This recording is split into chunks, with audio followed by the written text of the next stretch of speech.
Well, I'm fishing a Texas rig, which is pretty standard issue for anyone that's pitching or flipping a bait up next to cover. And that's what works real good. And we're looking at high pressure. You can see there's no clouds in the sky. The sun's going to come out. We're hoping that the fish will come up, kind of sun themselves a little bit and show themselves next to tight cover. What are you going to fish, Kelly? I'm going to throw, it's kind of similar. It's got a tungsten head on it. It's articulated fly. It's going to float it.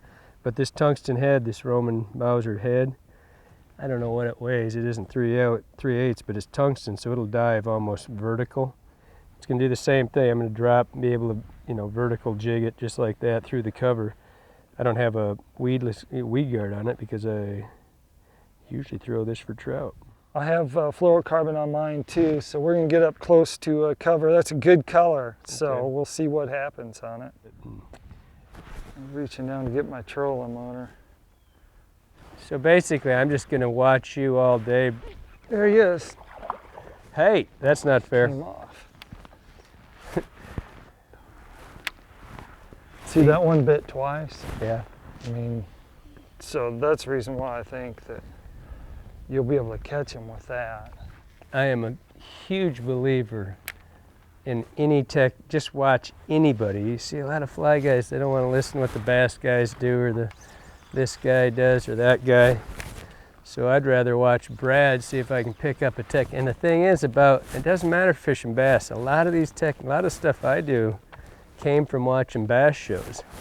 The jerk strip retrieve, that's from, I was watching Larry Nixon walking the dog.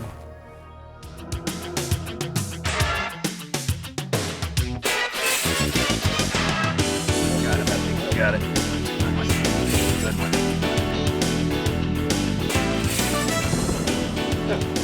What a beauty. Unbelievable. 2 seconds after spin. Let him run. It's showtime. Look at that thing. You're a good one for just ate a goat. Are you kidding me? Ain't no steelhead. All right, step right in, I'll pull us off. Right underneath here is a parking lot. Really?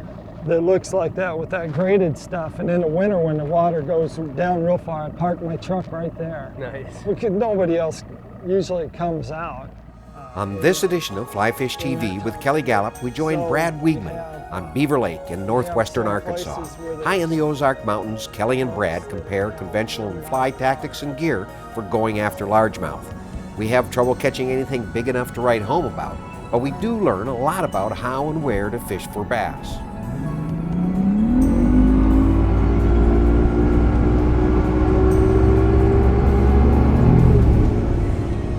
In our fly tying segment, Kelly shows us some of his techniques for tying his fathead streamer. This articulated pattern works great as a shad imitation for bass, but was designed to catch big trout. This is one of my favorite sizes. I know people that fish these up to 7 inches long. I do this one in one size bigger most commonly, but this has just been a great little bug for us. I'll get a shot of this here while we're... In our instructional, our boys are back to put side by side some of their top lures and flies for flipping and casting to bass. Sections silver and gray, tops blue.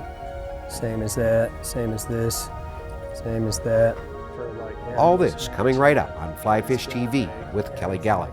That's right, it's dead on to that. Something else you look for is cobwebs.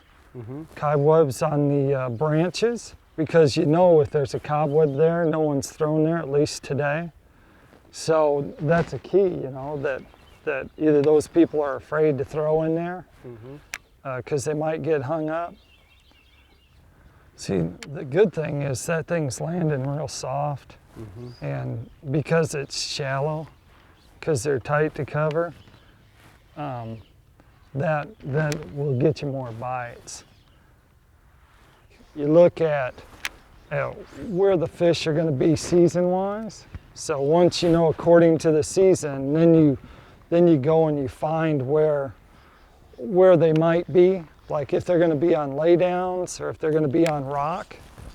So, because if they're on laydowns, believe it or not, most of the fish seem like they'll be on those laydowns, the woods that's sticking out into the lake. Early in the year, in the spring, they like rock because it warms up. So, and they also use pea gravel banks to spawn on. So you can kind of key on that as you're fishing. One of the first guys I worm fished with, he was always watching his line. And we do it on the rivers. It's a little tougher because you don't feel the transfer through the fly line. Uh-huh. And you can't feel it like you can feel it on the tip of the rod quite as much. So you got to really watch that. Nice. Oh, he hit it on the way down. I saw it. He came right out after it. It was that little draw coming down. We have largemouth and we have spotted bass. Mm-hmm. And this right here is a largemouth. Yep. And Nice. he took it down deep inside his mouth. Largemouth is easy to tell because the hinge of the mouth comes back past the eye. It doesn't have any spots on its belly like smallmouth or a spotted bass would have. And then also the tongue is smooth, where spotted bass would have a tooth patch in here and be real rough and you could feel it. So that's our first Nice. one. Your turn, Kelly. The length limit on spotted bass is smaller because they don't get as big, and usually they hang around like bluff ends, tall. There's one. Nice. Oh, wow! They're a little frisky right there. Look at that one. There's another largemouth. Sorry. Sorry about that. Okay, that one I'd moved along just a little bit, shore a little bit. Once again, he's another largemouth. Yeah, green. And that's what we're looking for up in here. And what I might do is I just ask something, go right in there. Go in there. Okay. Oh, got you. Got him, yeah! Sweet! That's all right there. Woohoo! Fly guy, That was finally. nice. I could feel him. I'm gonna use some of my stuff. Obviously, I don't do this. I'm a trout guy. I mean, I love bass fishing, but I'm gonna keep stealing stuff from Brad all day. And I'll just keep trying to add stuff. I'm trying to, I say this in all my video, everything, I'd never get pigeonholed. Just try new stuff. And so if he keeps putting this whooping on me, I'll grab, I'll put a weight on there. I mean, there's so many. I looked over at you and I saw my line go sideways. He had it for a while. Let's try another spot.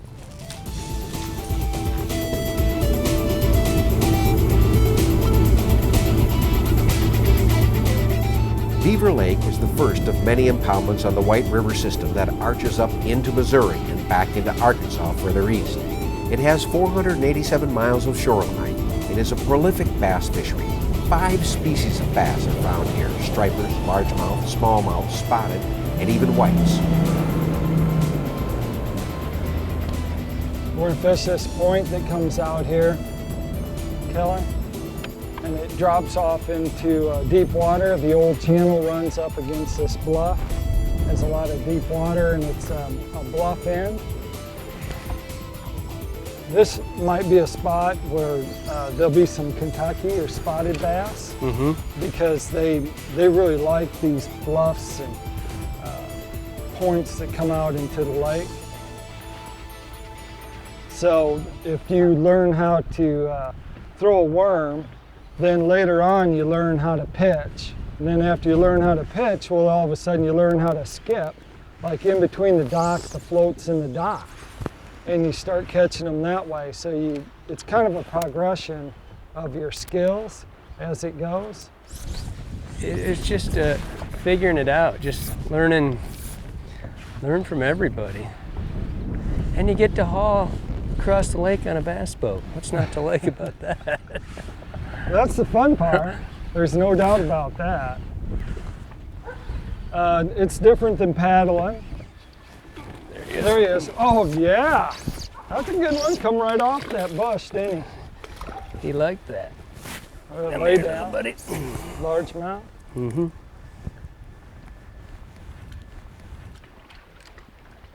Difference is my fly, because has to drag my fly line down. Right. And so it doesn't drop completely vertical the way yours is, because yours is not pulling that, Right. you know.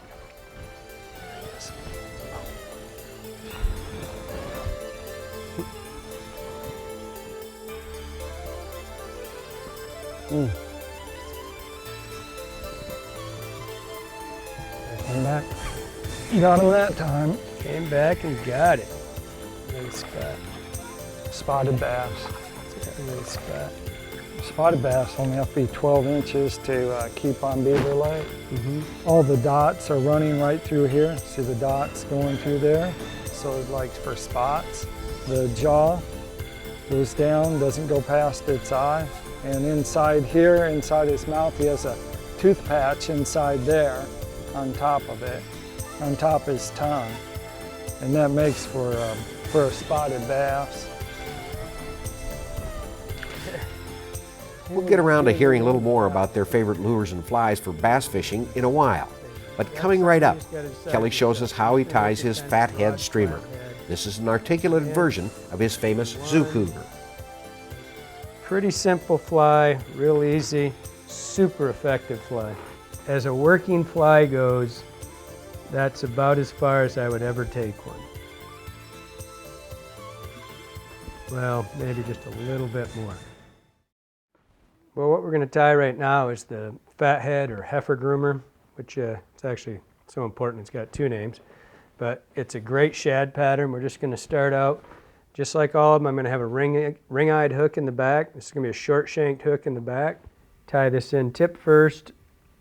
Come around, do our little figure 8 here. Move up to the 1/3 point of the hook. And what we're going to do, we're going to wrap forward, then we're going to wrap right back over top of this feather. So I'm going to stroke this stuff up like that so it stays nice and high. Try not to spin that. And then I'm going to move forward. Try not to catch too many of these feathers. We're just going to do this 3 times. But there's just so many repetitive steps with the same material that you end up getting a pretty beefy looking fly. And I go right to the eye of the hook on this because then I'm going to wrap back over top of it. So I go right to the eye. I just took mallard flank in the back hook here, and I'm going to tie in, you can tie in 1 or 2. If I tie in 2, right here, I stack them before I even, I just put them right on top of each other.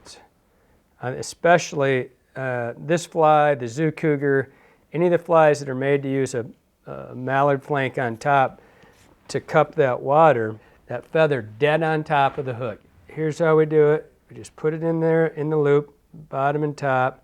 I get the ends right here, as close to the same length as I can, and then I give it a pull. All I'm doing is creating a little kink that sets the hook back there. Then I take these, and on this fly, I like to use 3 beads.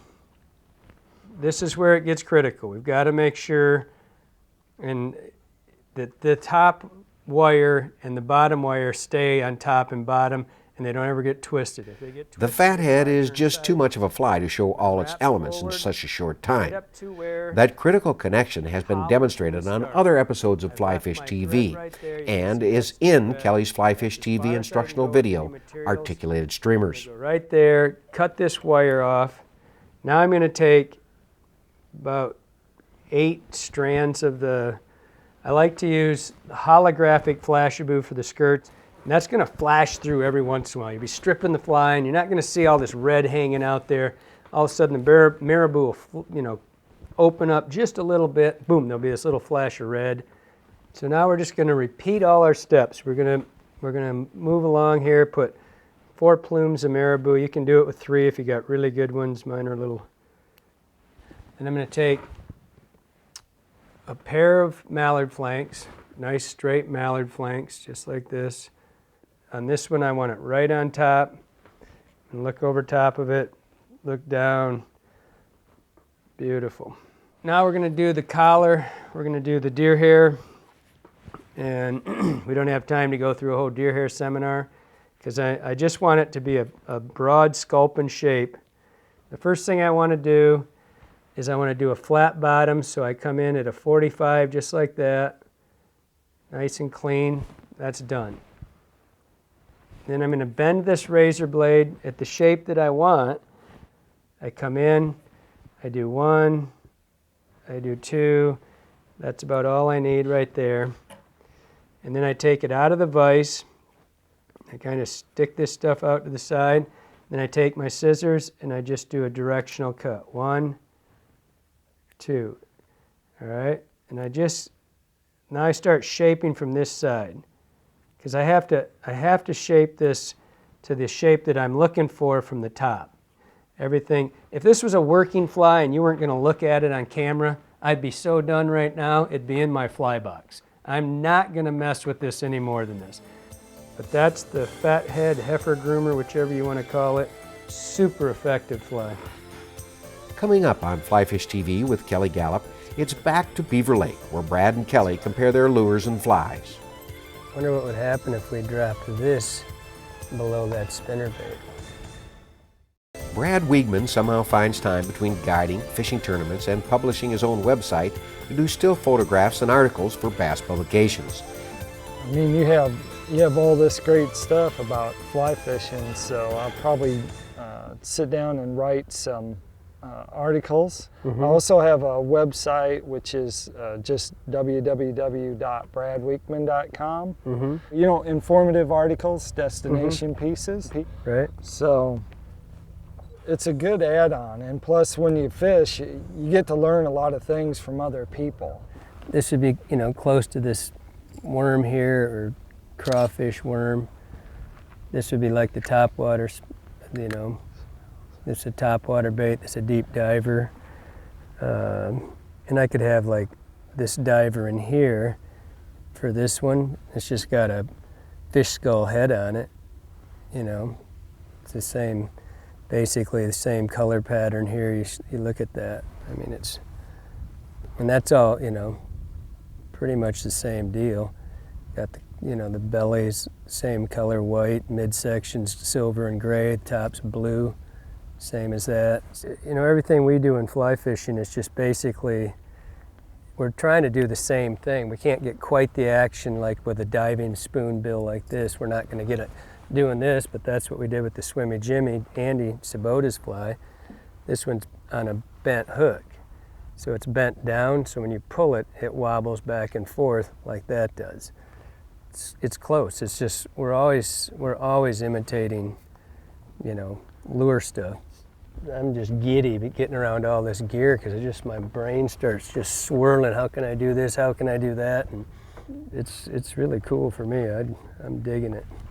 I like those. Some of those flies are pretty impressive. I can see trying to run some behind like pop R's. This is the one that a lot of the guys, these 2 colors right here is look at that, for like almost matching that spinner bait. Yeah, exactly. I mean, it's dead on to that. I wonder what would happen if we dropped this below that spinner bait. That's it for this edition of Fly Fish TV with Kelly Galloup. We hope you enjoyed the show and that you'll remember our sponsors and guests who made it possible. A special thanks to Brad Wiegman for hosting our trip to Beaver Lake, and friend Dr. Mark Powell for putting us up. Thanks to Kelly Galloup for showing us how to tie his fathead streamer, and for sharing his fishing knowledge and friends so that we all can be better anglers.